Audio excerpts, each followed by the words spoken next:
All right. Let's get this out of the way first. The thoughts, views, and opinions expressed on Tailboard Talks Firefighter podcast are solely those of the speakers, guests, and host, and do not in any way represent the thoughts or views or opinions of any other employer, partnership, or sponsor. The material and information in this podcast is for general information purposes only and should be used at the listener's discretion. What's up, everybody? Welcome back to Tailboard Talks Firefighter Podcast. My name is Chris from 4th Shift Firefighter. Welcome back to the studio. Solo episode today. It's going to be a relatively quick one. What a busy couple weeks. Lots going on, man. So the way this thing goes is on days when I have to work Thursday, I get Monday and Tuesday, or I get Tuesday and Wednesday to record. Whatever. You guys know the schedule. But these days have just been so full. I got a lot of stuff going on, which is pretty cool. But it makes planning these and recording them more difficult. The good thing is I got you guys to rely on. You provide me with these awesome speaking topics and questions that I can fall back on when life gets lifey over here. I'm training for a 77-mile gravel ride. It's a race technically, but I'll just be riding in August. If you remember, I did a 63-mile one in winter. It was called the Winter Endurance, and it was down in Nebraska. Lincoln, Nebraska. Incredible event. It was 20 degrees at the start, 7 and 9% grade, over 63 miles of that, 15 to 25 mile per hour headwinds. It was really just a great time.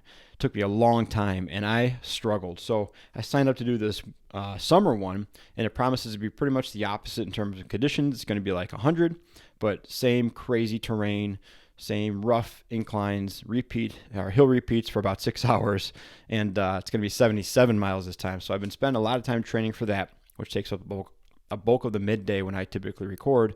And then we're getting ready for our first big camper trip. We're going down to Florida in a couple weeks. And as I say that, it's actually a couple days. It's like 6 or 7 days away. So we better start getting ready for that. But going down with a camper, taking another family with us for a bunch of days at the beach down in Florida. So that's a big trip. We're getting ready for that. All that to say is that I desperately appreciate when time gets tight on me and I turn to you guys for topics, and you guys never fail to provide. So before I get going with the two questions I'm going to answer today, real quick, please don't forget to go check out my affiliates, Rescue One CBD, 0.000 THC. That third zero matters. Safe for the job, awesome products, cool dude. I've had him on the podcast before, but go check him out. And there's actually a discount code. Use code TAILBOARD when you check out for 15% off. And the other relationship we have is with the Fourth Frontier. They have the X2 heart rate monitoring strap, and it is not just another heart rate monitoring strap. It does all the typical stuff plus a little bit more, and then it shows you lead to EKG on the app that they have. So you can do a live check-in. If you're wearing the strap, you just hit it, and you can check it. Or you record a workout, and then you can go back in the workout and see what your lead to looked like the whole time. It's awesome. I use it a lot. I use it for all my training rides, most of my workouts. I wear it on shift, sometimes overnight, to see the spike in heart rate, and you can actually see the EKG, which just verifies the data. But something cool to look into. There's also a discount code for that. Major discount on that one. So go check that one out on my website and the affiliate links. Third thing, just got an email earlier this afternoon that I submitted an article to Firefighter Nation after speaking with Stephanie White, and she's looking for some outside input, and she just asked me to write an article, and I did. Based it off one of our old episodes, the New Year's resolution one, but got to fill it out a little bit more. And you get to go back and look at it now. So if you go to firefighterNation.com and look up the article, it's on the front page now as of when I checked it. It says there's no bad day to start a New Year's resolution. But check it out. Thank you, Stephanie White, for hooking me up with that. And hopefully it goes well, gets good feedback, and I can do more in the future. I mean, that'd be pretty cool, right? So I'd like to say big things happening, exciting things happening. And let's get to these questions, because I think it's going to lead into more exciting things, hopefully. So a couple questions came through. First one was, tell me one thing you want to learn on the job and away from the job this year. And pretty cool question, because it actually made me think about it. We do these annual evaluations, and you have to set 3 goals. But they're on-the-job goals, right? And it's specific training or specific projects you want to do. But really thinking about something I want to learn on the job and away from it was cool thinking about that, because admittedly, I took a pretty big break from learning, from outside resources, I should say. It's like attending events, attending training, attending conferences. I kind of started falling off of that about a year or two before we started having kids, so about 6-7 years ago now. And then the pandemic happened, and that was all done. And it's been really hard to get back in it because we got the kids now, and time away is tough, scheduling is tough, and there's been a lot of excuses why not to do it. But I've definitely felt the pull to get back into learning, like a dedicated effort towards learning. So on the job, what I'm looking to learn, and this is another kind of news thing, is I'm looking to learn my job as a suppression officer, because I just got word a couple days ago that in April I'll be transitioning from primarily being assigned to an ambulance to now primarily being assigned to a quint on the west side of town. And that is a major change. I've been on the ambulance now. I'm entering my 16th year. I have entered it. And I'd say easily 14 of those have been either driving an ambulance or in charge of an ambulance since getting promoted. So it's kind of like a dual world, right? Like one day you're on an engine, one day you're back on your ambulance, one day you're on the quint, then you're back on your ambulance. You might string a few of each together, but you're of like two minds a lot. And I was just talking to the guys the other day because I'm actually going from the ambulance in my house and just sliding right over to the quint, and that'll be my full-time position. I was running the quint, about how nice it's going to be just to bury myself in that quint and learn everything about it and drill on it and practice with it and get going and learn my district and really dig in, because it's really hard for me personally to do that when you're switching back and forth. You get pretty good at one thing, and then you have to mentally switch and be pretty good at this other thing, keep going back and forth. So it kind of prevents you from being 100% in either side. Just me anyways, right? But I'm really looking forward to making that mental switch and being primarily on the suppression piece and assisting the ambulance compared to running the ambulance and then getting moved to the suppression piece. Time's been good since getting promoted. It's easily 60-40 ambulance and suppression, so I'm getting a decent amount of time. And then during holidays or the summer, it was even more like 60-40 on the suppression side. So I've gotten a decent amount of time, but to be 100% fully in it, I'm really looking forward to that. So that's what I'm looking to learn. I'm looking to learn my job. 16 years in, looking to learn my job, which sounds bad, but it's the way it is. I'm excited to do it, though. It's something I've been pushing for and driving towards for a long time, and it's a relief. And like I said again, I'm excited to do it and pumped to make that transition. On the personal side and on the business side, so away from the job, I'm really looking forward to learning more about how to make this podcast and the company successful. I was on a pretty sweet incline before the pandemic. That's when it was primarily like, hey, I'm going to go out to stations and run them through workouts, or I'm going to give a 2-hour lecture on back and shoulder injury prevention or injury reduction. That was kind of the main offering. It was a fitness first kind of deal. Since transitioning over to the lifestyle side, just being fourth shift firefighter and not fourth shift fitness, I've kind of not struggled, but the deliverable has been more unclear because I've wanted to do a lot of things, but time is tight. We got the kids. Now Nathan's is going into kindergarten next year. Holy shamoly. He's going into kindergarten, so he'll be in preschool. And so we already, even with those 3 or 4 hours, feel like the world is opening up and the possibilities are endless.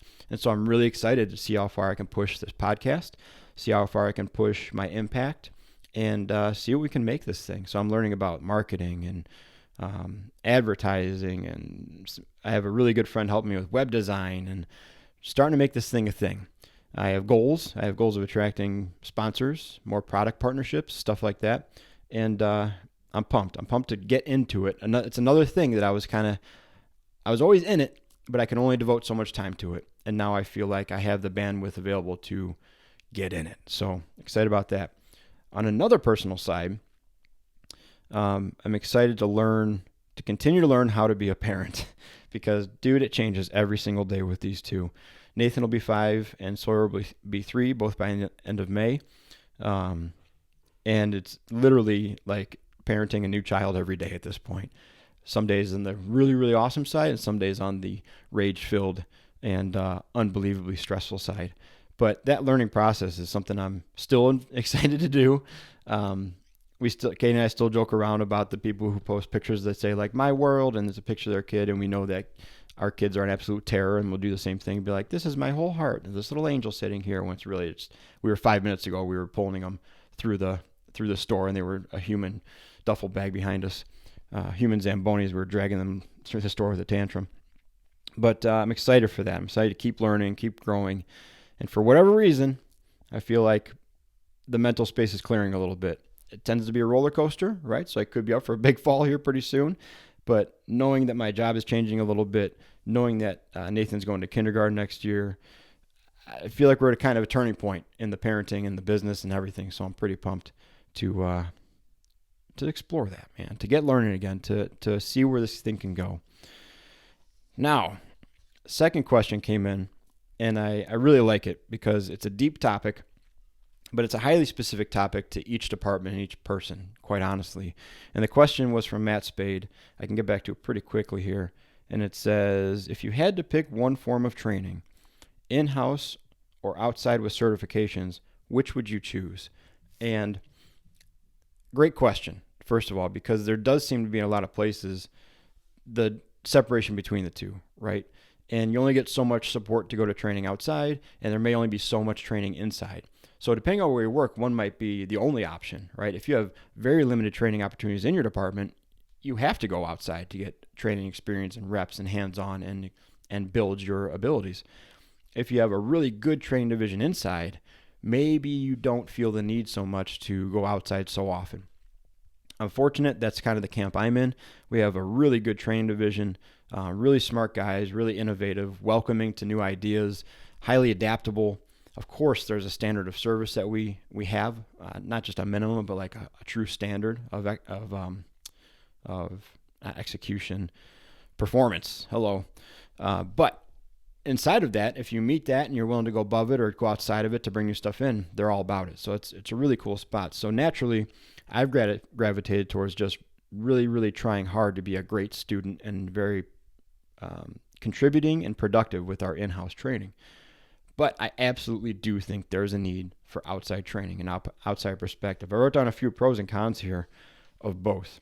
So in-house, we have a bunch of pros, right? And the biggest ones I can think of, it's your department and your crews with your situation. Nobody knows your department and your clientele and your crew and your needs and your limitations better than you. And we run into a few cons with outside training in that regard, where in my department, we consider a 24-foot ladder to be a single-person throw all day long. And for a majority of people, maybe even 28 foot is a single-person throw. And I don't think that's out of the realm of possibility. It's 78 pounds or something like that. We should be able to do that single person with relative ease and showing control. But we've gone to outside trainings before, and we've gotten reports back from guys that have gone to outside trainings where they bring up the single person throw, and the answer from the instructor is, why would you ever do that? That's dangerous. Just get more people to help you. Well, what if we don't have more people to help us? Like, what if that's not a thing, right? And we've gone to trainings and gone to evolutions where the people putting on assemble 4 and 5 person engine companies to move this hose through the house. We have the officer and the back end guy until more help comes up. So yeah, it's great to have that many people, but it's not really what we'll be doing. Maybe 7-8 minutes in, but not the first 5. So there's definitely some downsides to going outside, but that's also the pro of staying inside, is that you know exactly what you're dealing with. You know the strengths and weaknesses of your crew, your people. You're tailoring the training to your abilities, resource-wise, and also your demographic of your wherever you work, and also the hazards where you work. So I see a lot of value in in-station, in-house training. Some of the cons of it now is that we're staying in our bubble, right? It can be much, much harder for ideas to penetrate that bubble. And it is very easy to fall into that, like, this is how we've always done it. Or when's the last time that happened? Or 30 years ago when that happened, this is what I did, and it worked just fine. Even though work just fine might have been as a really nice foundation where that building used to be. Maybe that's the only option, I'm just saying, but maybe it could have been better. But we rested on, that's only going to happen once every 50 years, and Billy Bob did it that way 50 years ago, and it was okay, so we'll just do it that way again. So it can have some limitations, some obvious ones, right? Now, when we go to outside training, I already kind of brought up some of the con of that being not applicable to your department and your needs and stuff. But we also have some of the ideas are older. Like, even though you think that if you're going to outside training and you're going to show up to this class and you're going to learn something new, they might be going over stuff that you guys were past 5-6 years ago. Pushing fire is a great example of that, right? There were still some, and still I assume there still are some organizations and individuals who will say that you can push fire. we kind of conquered that thing 7-8 years ago. And so now when we go to a class and they talk about pushing fire, and specifically that, pushing fire, not just pushing the contents or anything like that, or the steam or the smoke, but pushing actual fire and causing extension from a hose line. When we go to that kind of brings everything else they're going to teach us into jeopardy in our minds. So that's just one. You might go to an outside training expecting better, and you might get same or lesser than you're accustomed to. So it's a risk, right? The other thing is time is tough. Scheduling is tough, and depending on how much support you get from your department or how much availability they'll give you, it can be a pretty big commitment to go to a 40-hour class, even if it's a hot class, a hands-on training or something like that, or FDIC, some major thing. You still have to schedule 2 to 3 shift days off. You have to find coverage for it. You got to get yourself there. You got to be away from the family. You got to hope it's good, right? Because there's nothing worse than going to an outside training and being let down and you still got 2 or 3 days left. It's pretty tough pill to swallow. So there's a lot of risk in it. And I understand why guys don't run towards it. Of course, there's positives, right? And I can't remember what I started off with here, pros or cons, but some of the pros is that if you are going to an outside training, typically you have a vested or at least a strong interest in that topic, and you're more likely to bring it back to your department, which is nice. The opposite of that is obviously if it's an obligation or you're told you have to go, less buy-in then obviously, and there's lesser chance of that those lessons making it back. Some of the other pros is that if there are new ideas that you have, going to outside training and seeing a larger organization or a larger presenting body put those on can be the leverage you need to make those viable in your department. So if you have an idea about a specific hose pack that you think should be used in high rise and your administration is really resistant to it, but you go to some hot session at FDIC and they show it and you bring that back from like a verified third party and say, look, this is actually being taught. This is a real thing. Maybe that's what they needed, take an actual look at it. So of course there's positives and negatives to outside training. Now I did get an answer from one of my good friends, Kevin, and he said, I'm going to try to remember it here.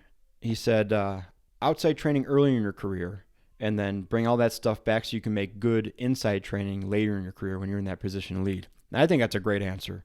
And I do think that going to outside training when possibly you have little or no family, you have more time off, you have more money, I think that's a phenomenal way to do it. And then just making sure those ideas stay current as you get further along in your career, you can pass on some of that good stuff, right? If I absolutely had to pick one, because that's what the question is, I would, because of my situation and our training division and the resources we have, I would pick in-house training, but with some very particular restrictions put on that. Long time ago in one of these episodes, I brought up the 3 rules we had for training in my old crew, and that was purposeful, practical, and applicable. I'll say those again because I can't get my mouth out of the way. Purposeful, geez Louise. Purposeful, practical, and applicable. If it wasn't those 3 things, we probably weren't going to do it. Or if you presented something that wasn't those 3 things, you were not going to have a fun time teaching that. It had to be something that made sense to us, that we're actually going to come in contact with, or there's a relatively high chance that we're going to come in contact with, and then we had to be able to have the tools to mitigate it the way you're teaching.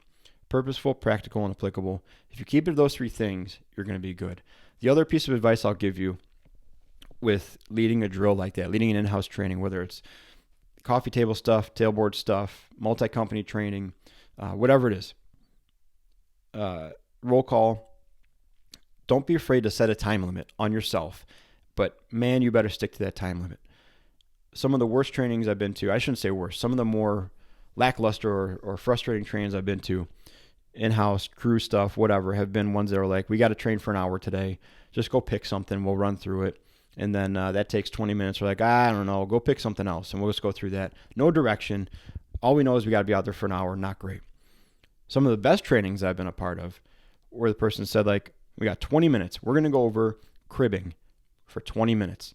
Once that 20 minutes is up, if you guys want to keep pulling out stuff and doing stuff, cool. I'm only running a 20-minute drill. Then the official drill's over. You'll still get training time and credit for everything else you do afterwards. But I just got structured for 20 minutes. You go through 20 minutes. Okay, guys, that's it. That's the whole drill I had. If you want to keep going, we can keep going for sure. Like, pull out whatever you want. We'll go whatever. There's more of a chance that someone will say, shouldn't we go over the Rescue 42? And you say, yeah, go grab it. And we can do that. Let them lead, turn over the control to the crew. There's way more of a chance of people doing that than if you just said, just go grab the cutters. Let's just go over them. They can tell you're just throwing stuff at the wall. You have no plan. There's a purpose to it, but not a clear direction in this training. By setting that time limit and sticking to it and saying, that's all I got for today. We'll do more next day. If you guys want to split, go ahead. If you want to stick around, go ahead. That gives them the freedom to choose. You may get some guys that say, yeah, I'm doing this project right now. I had to stop it to come to this training. Can I just go back and start doing it? Yeah, dude, go ahead. My training's over. You gave me what I wanted for today. You may get some people that will be like, nah, I know that was it, but I want to go over this other kind of cribbing setup, and we'll talk about like a dash roll real quick. Yeah, that's free training, led by the crew, which is the absolute best. So just a couple insights on that, right? Keep it purposeful, practical, and applicable, and then don't be afraid to set a time limit, cut it off before it gets like droning on. You're just repeating the same thing over and over again. Turn over the option to the crew and let them run with it. Those are just a couple ways I've seen that work really, really well. They create buy-in because you're giving them the power now to teach. You're not just dictating them from your ivory tower, right, and telling them what to do. And I suppose that's another point. I was going to wrap this up, but might as well just say it. It kind of plays into the seniority episode we did. Don't ask anybody to do something you're not willing to do as an officer. And if you're going to ask them to do it, even if you're not very good at it, give it a shot. You don't have to like lay yourself out and fail miserably in front of your crew to build buy-in or trust or anything like that. But nobody thinks you're perfect, and nobody thinks that some people think they're perfect. Nobody expects you to be the best at everything. I've gone to trainings where I've said like, I'm not so hot at this, but I'm going to give it a shot real quick, and I'll go first. And then, it kind of sets the tone of like, okay, well, this isn't a 100% evaluation. We're all just trying to figure this out. And of course, failure isn't great, but a couple of mistakes here and there while still completing the objective is expected. And the goal of training to iron those out. That's where we're supposed to make our mess ups. So we're ready on game day, right? If you can hear this, Sawyer's banging at the door. It's time to go. Dinner's almost ready. Like I said, this has been a packed week, so I'm squeezing this one in before dinner. Thanks for hanging out. Great time to cut it off. Let's all keep it purposeful, practical, and applicable. Let's all keep working on being more capable and durable on the job and away from it. Be a 4-shift firefighter. See you later.